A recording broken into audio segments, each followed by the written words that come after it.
Late in the afternoon, in a quiet garage, an older man sets a loose wooden chair on the concrete floor and rocks it once with his hand.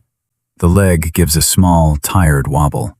Instead of pushing it toward the discard pile, he reaches for a screwdriver and pulls the chair closer to the bench.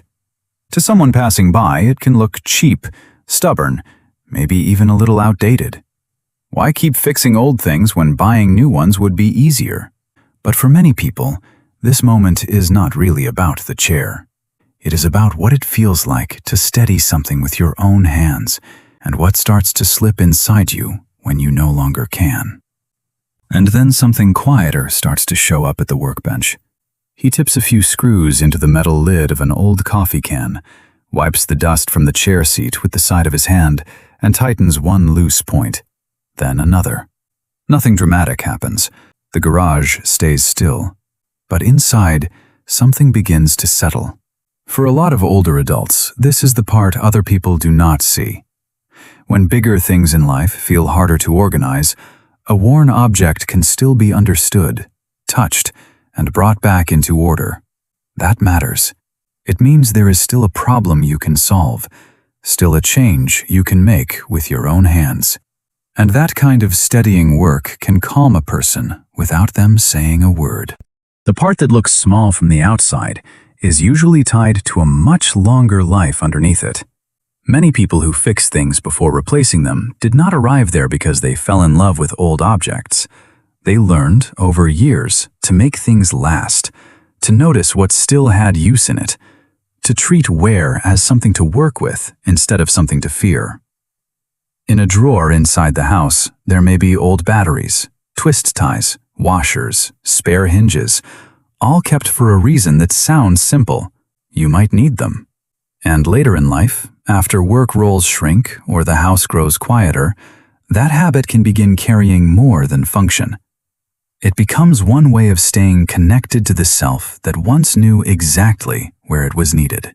And this is where the habit stops looking simple. On the pegboard above the bench, a pair of work gloves hangs straight again after he adjusts one bent hook. A little farther over, he wipes down an old pair of pliers before setting them back in place. Not fast, not slow, just with the kind of care that comes from long use. People like this often carry a quiet strength that does not announce itself. They do not panic the moment something wears down. They read damage. They notice what is still solid. They trust that many problems can be met before they become final. That builds a kind of practical intelligence modern life does not always name well, but it also teaches a person to feel responsible for keeping things going. And that is where the meaning starts to get heavier. The more private layer usually shows up later, in the things that stay waiting.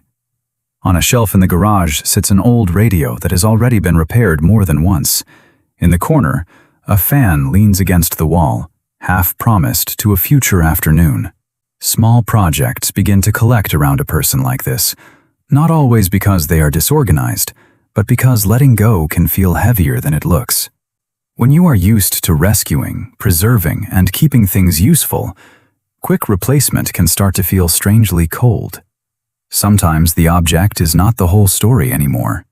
Sometimes what is being delayed is the feeling that a certain season of life is really over. And when there is nothing left to mend, the emptiness underneath can arrive faster than most people would ever guess. And this is where people often read it wrong. A daughter stands in the garage doorway and says, with real concern, "Why not just buy a new one and be done with it?"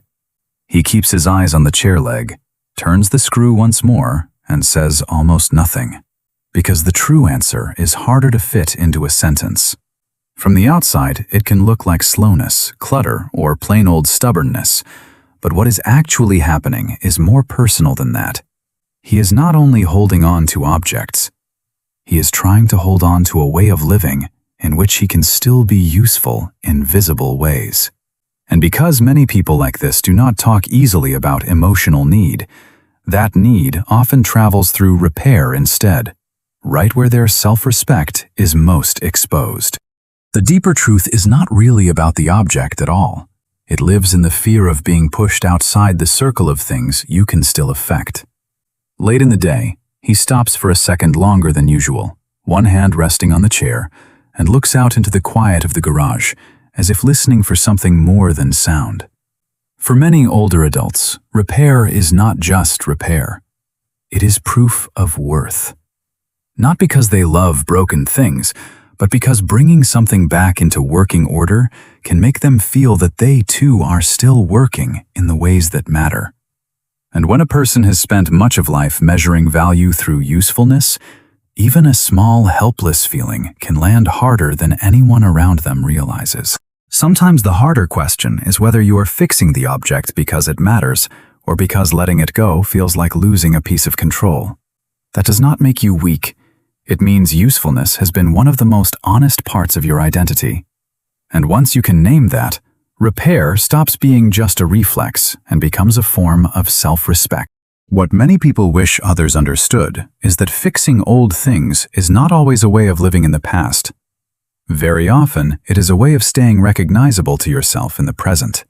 In a world that replaces quickly, upgrades constantly, and smooths over every rough edge, working on something with your hands can become a quiet statement that value does not begin with newness. They see someone being frugal, rigid, maybe unable to let go. What is actually happening is more human than that. A person is trying to keep continuity, dignity, and visible usefulness from disappearing all at once. Some habits look small from the outside, yet inside, they are holding a life together. Repair is how some people stay real to themselves. By the end, the chair is no longer just a loose old thing that happened to get tightened. He sets it down, lowers himself onto it, and listens to the wood answer back with less movement than before. Then he nudges it into place beside the bench, as if returning something to its proper life. And that is where the meaning changes.